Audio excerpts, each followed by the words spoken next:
Welcome back to my morning report analysis videos with me, Rich Market analyst at Hantec Markets on Thursday the 5th of July. Let's look at dollar yen, which is throwing some mixed signals. Okay, let's look at the fact that we've got higher lows coming through, and also we're sort of finding support on the rising 55-day moving average. That comes in at 109.80 currently. However, you've sort of started to correct a little bit back from this high of 11.15.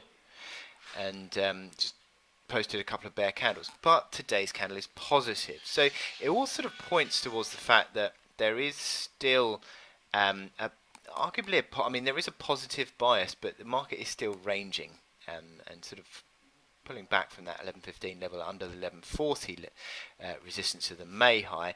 Sort of reflects that this is a range still intact.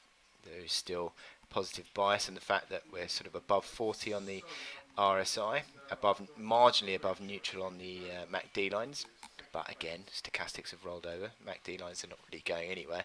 RSI below 60, so there is a suggestion that sort of buying into weakness is the way to play this range, because you are still rising within it. But again, there's a squeeze that is sort of going through the range, and I'm not sort of convinced it's necessarily going to be breaking out. Now, I've spoken previously about Bollinger Bands on this, and here we see the current Bollinger Bands, and they are pretty tight.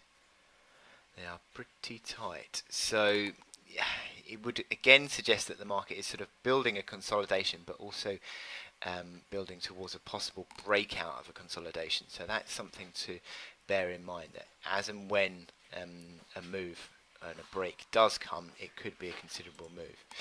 But for now, we are still holding within this consolidation range, and the market has got a slight positive bias within the range that would suggest buying into weakness. But on the hourly chart, we've sort of been messing around with a near-term pivot around sort of 1060, 1050, 1060. You're back above that now.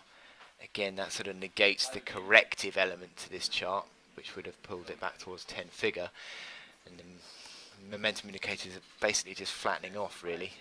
So it's a mixed outlook, I would say, on dollar yen, and you're sort of still uncertain as to exactly the next real direction. But there is a slight positive bias due to the fact that the market has ticked higher today.